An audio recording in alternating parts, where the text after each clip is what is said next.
Jamal Shead, really he's had a good start from the season from an outside perspective. He had 17 assists, only 2 turnovers. I'm curious to get your assessments of him early on in these 2 games. Well, Jamal's experienced.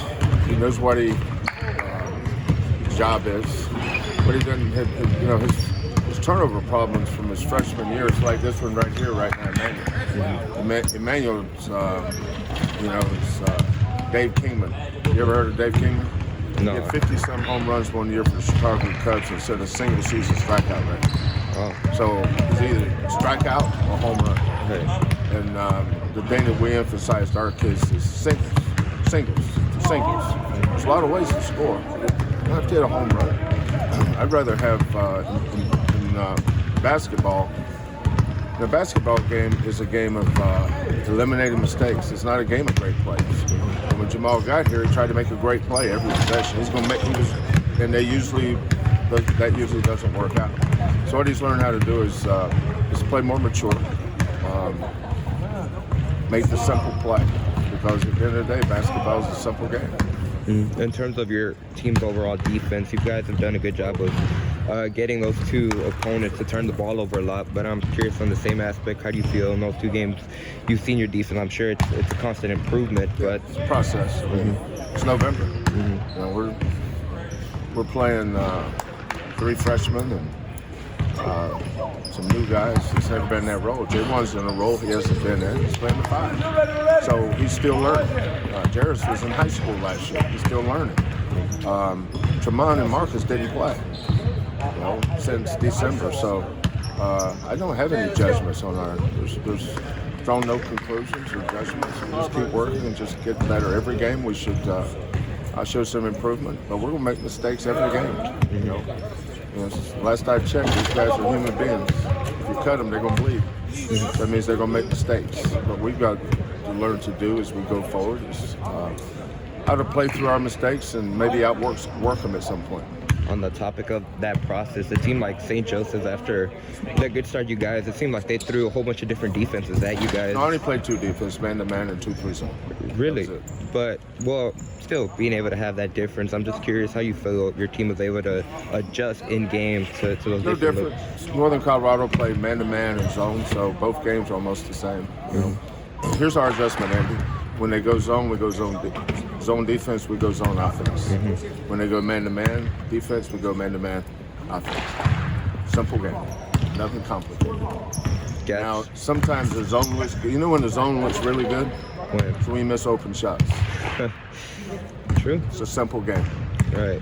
So last year, I've had years where we play zone and say, after a game, a reporter, such as yourself, Andrew, will say, Coach, your zone was really good tonight. Not really.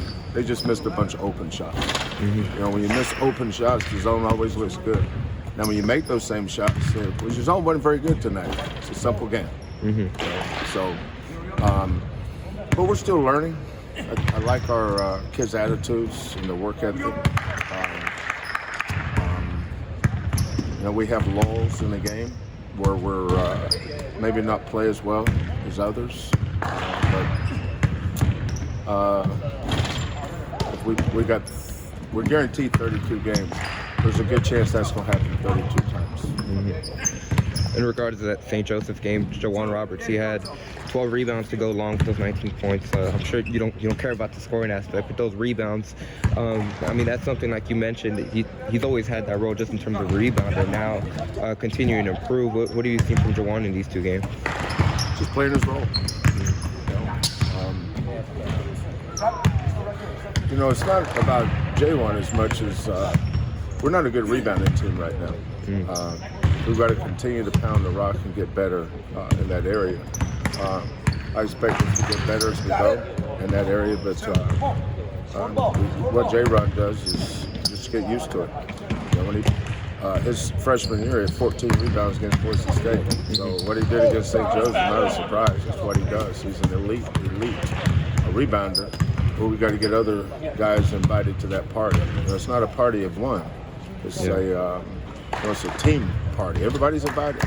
Go get your party hat on, fellas. Get your kazoos and let's You got an invitation, so come on, join the party. Everybody should be rebounding, not just J1. Gotcha. Last question, just in terms of Oral Roberts and what kind of challenges they pose for you guys. Well, they've got almost the same team back that beat Ohio State, and then they beat Florida. The Abus kid is one of the elite scorers in the country. I think he had 30-some on Ohio State, so if he comes here and has a good game, nobody should be surprised, because that kid can really score on just about anybody. I think the strength of their team, and I think this is one of the reasons why Coach Mills did this game, he's got 6 Houston kids that'll come in here fired up, ready to play, ready to prove something. And then he's got 5 kids that start were either in their 4th, 5th, or 6th year in college basketball. So it's an older veteran team. They've got 4 guys that are all high-level three-point shooters, and then they all can drive it. So the key for us is we got to keep the ball in front of us, stay down in the stands, keep them off the free throw line, and guard the 3. That sounds easy, you know, but they're a difficult matchup for anybody. Extremely well coached, guys that can really score, and they're picked to win their league. So this is one of those teams that if you're playing them on a neutral court early in the tournament, it's much like UAB. You look at those teams that a lot of people just don't know enough about, that coaches know how good they are. Unless you're a coach or a player, you don't know how good a team is. You just base it on what you read. We watch them on film and actually evaluate them. So we know how good Joel Roberts is, and they're going to have our full attention.